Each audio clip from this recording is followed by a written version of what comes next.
Hello everyone, let's carve upper 6 presented by Samah Mahani, Professor of Oral Biology, Cairo and Galileo Universities.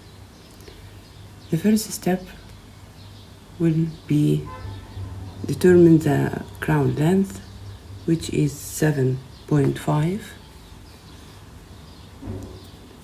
We have to measure the crown length from the four surfaces of the wax block, then measure just 5 mm for the root. Select the facial and lingual surfaces, draw a midline gently, then measure the crown width. The crown width, which will be at the neck 8 mm divided equally 4 and 4. For the maximum width, we have to determine the cusp slopes first, which will be away from the occlusal surface by 2 mm mesially,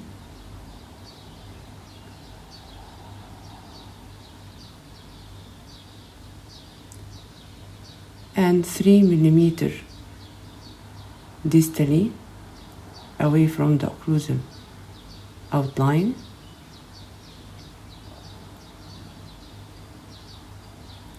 After determination the mesial and distal slopes, we will measure the maximum width on these slopes, which is 10 mm divided equally, of course, 5 and 5 away from the midline.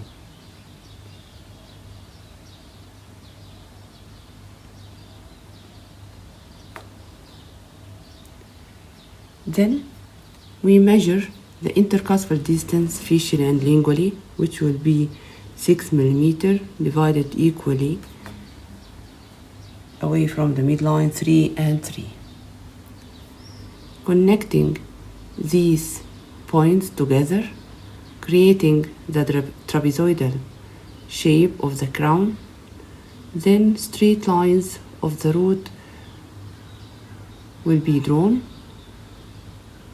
Connecting the intercuspal distance from the facial to the lingual surfaces should be done, and the measurement repeated again on the other aspect. 4 and 4 at the neck, 5 and 5 as the maximum width of the crown.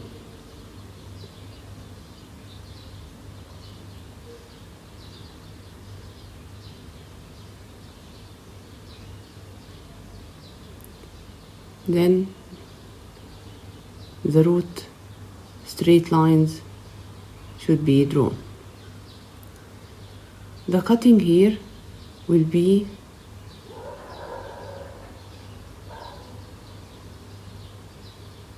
at 3 levels.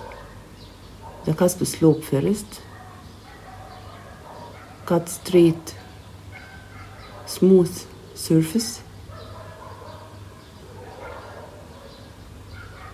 then the measured point, which was 5, should be connected from both sides to be sure that the cusp slope won't be changed in its measurement or its level. Cutting inward toward the neck. By this way, we create the trapezoidal shape of the crown.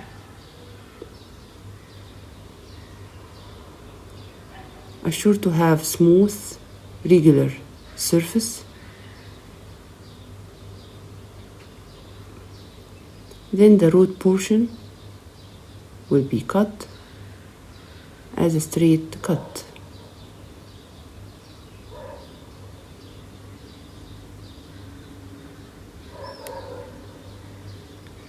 Redraw the crown length again, or the cervical line, going to the other side. Again cut the cusp slope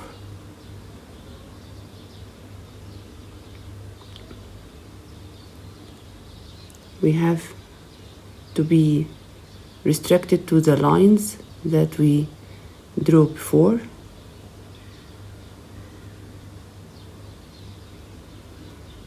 Gentle connection to the maximum width should be done to maintain the level of the cusp slope. Then the outline is cut as an inward direction cut,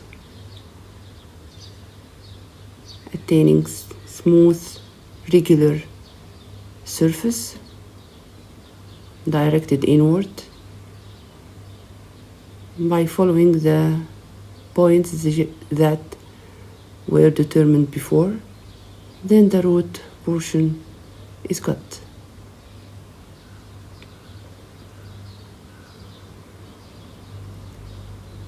Redraw the crown length or the position of the cervical line later on. Then the second step will be done. Draw a midline proximally, both medial and distal.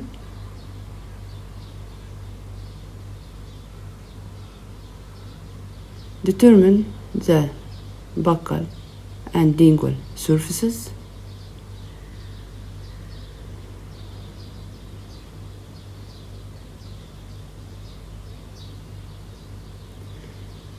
The maximum convexity at the buccal surface will be away from the neckline by just 2 millimeters.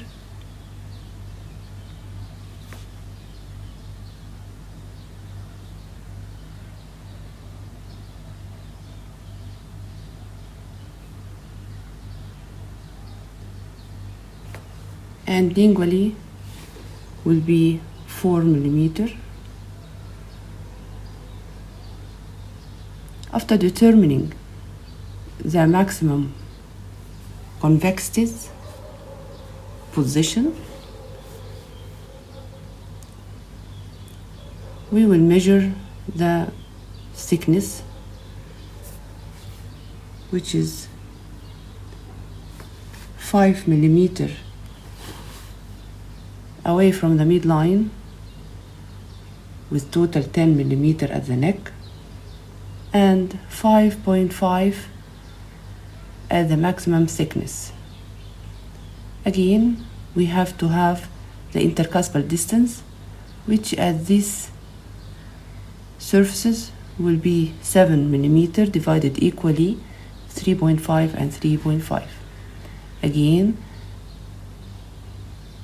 connect the measurement points, 5 at the neck, 5.5 at the maximum convexity, 3.5 the intercuspal distance. Then draw straight lines for the root portion. Connect the mesial with the distal surfaces to assure the centralized portion of the carved tooth. Connecting the intercuspal distance, 3.5 away from the midline, with the maximum convexity, which is 5.5 away from the midline. Then the minimum thickness, which is 5 away from the midline. The cutting will be started from the occlusal outline, directed outward, then gentle connection to the maximum thickness points, inward to cut towards the neck line,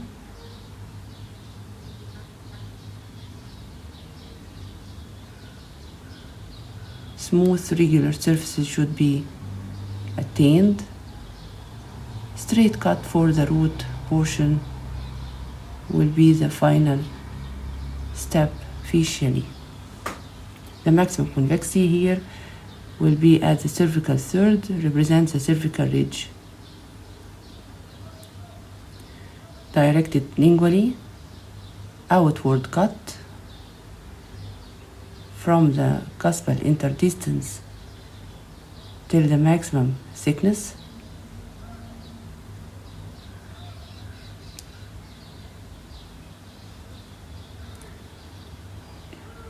Reconnect the maximum thickness again gently on the surface. Inward cut towards the neck measurement. Smoothen the surface. Then straight cut of the root portion.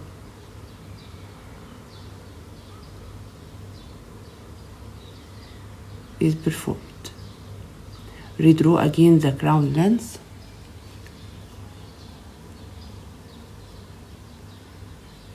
Then the third step will be created, which is the distobuccal convergence. First, we have to draw a midline on the buccal surface gently and determine just 1 millimeter on the distal surface. Gentle removal to this 1 millimeter area. The cut should be done occlusal to the cervical ridge toward the distal surface.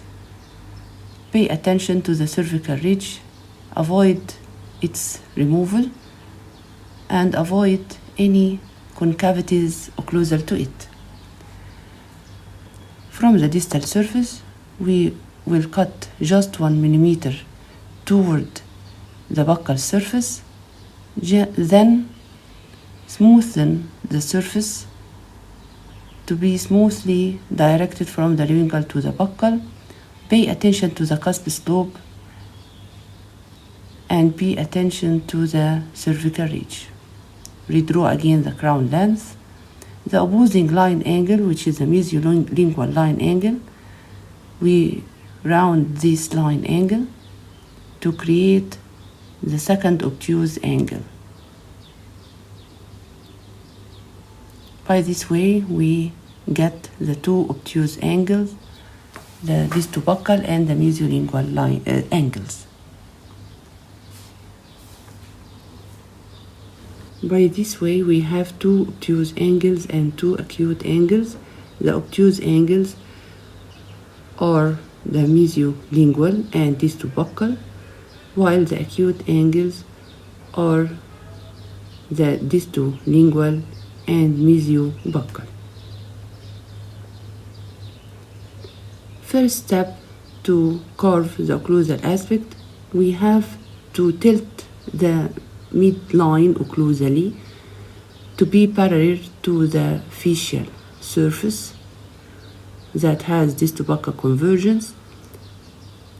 Then create mesial and distal triangular fossae and marginal ridges on the cusp slopes.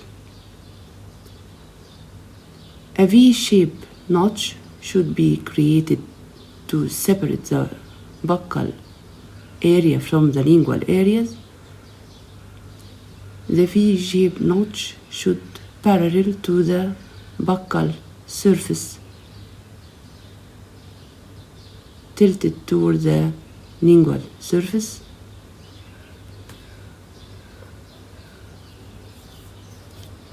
Then separation to the lingual cusps. Pay attention to the distal and mesial outlines. Getting away from the midline toward the distal aspect, creating larger mesiolingual area. Put a midpoint on the area of the mesiolingual cusp and a midpoint at the distolingual cusps, creating this V shape. The V shape notch should be cut Adjust the knife edge or carver edge to cut only lingually. Don't extend on the occlusal surface. Again, separation of the buccal cusps, getting away from the midline just 1 millimeter or half millimeter. The distance remained for the distobuccal should be mid-pointed, as well as the mesiobuccal. From these midpoints, connect them with the separating line. By this way, we create the mesiobuccal cusp larger than the distobuccal cusp. Again, a V-shaped notch should be removed gently from the buccal surface. By this way, we attain 4 cusps, 2 buccally and 2 lingually. And the cusps, as usual, the medial cusps are larger than the distal cusps. For the mesiolingual cusp, we draw 2 parallel lines to create the triangular ridge, and these 2 parallel lines directed toward the center of the occlusal surface. Then gentle removal to the wax, mesial and distal, to create the triangular ridge of the mesiolingual cusp.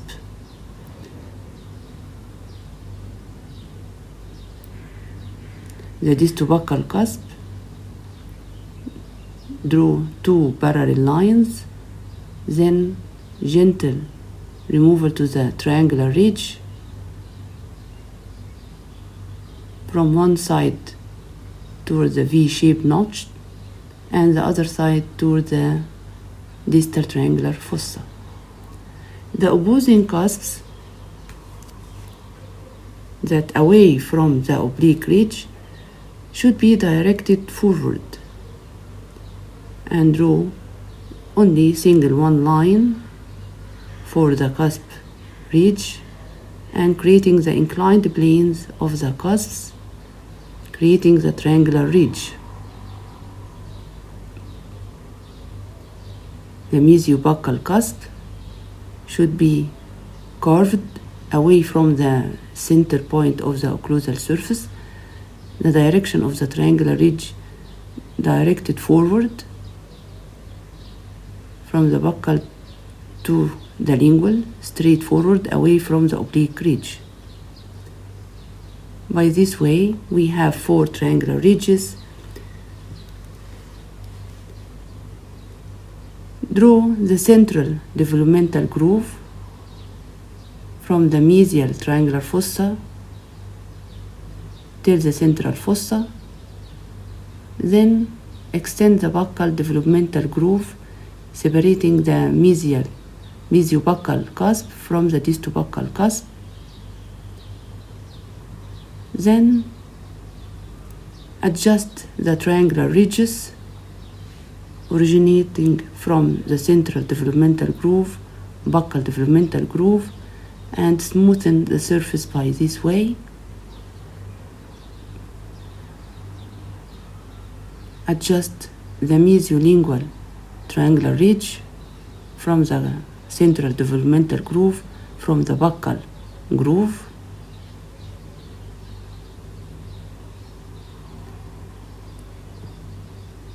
Then buccal developmental groove on the buccal surface adjusted by gentle carving to this groove. The distolingual cusp from the distal triangular fossa, draw the distal oblique developmental groove, extending lingually, carve the lingual developmental groove on the lingual surface, adjust the triangular ridges of the mesiolingual cusp and the distolingual cusps.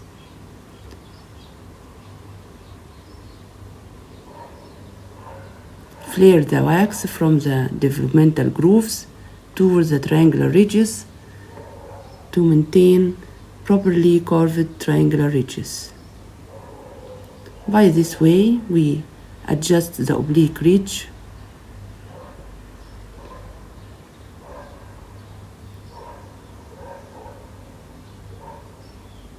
Pay attention that the oblique ridge should be depressed at the middle due to the V-shaped notches that we did before. At the mesiolingual cusp, draw a crescent shape, semicircular tubercle of Carabelli. Then gentle removal to the occlusal wax to this crescent shape or semicircle representing cusp of Carabelli. Of course, this cusp of Carabelli should be occlusal to the maximum convexity of the lingual surface. Roundation to the whole surfaces should be done proximally, facially, and lingually. Draw the cervical line.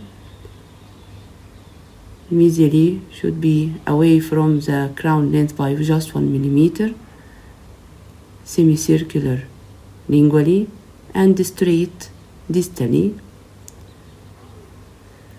Connect these outlines, then gentle removal of the wax from the root portion towards the connected line or to the cervical line that we drew previously. By this way, we carve the cervical line. Removal of any excess wax, accentuate the central developmental groove, the marginal ridges, the triangular ridges,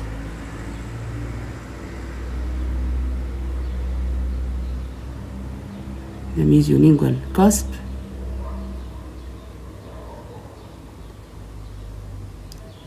the distal oblique developmental groove, the distal marginal ridge and distal triangular fossae should be accentuated. Removal of any excess wax.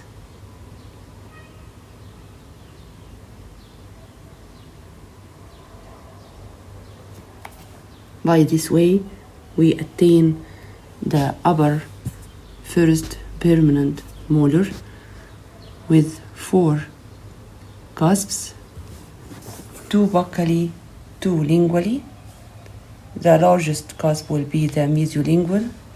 We have to be sure that we have oblique ridge between the mesiolingual and distobuccal, 2 triangular fossae and 2 marginal ridges, central developmental groove, distal oblique groove, buccal and lingual developmental grooves.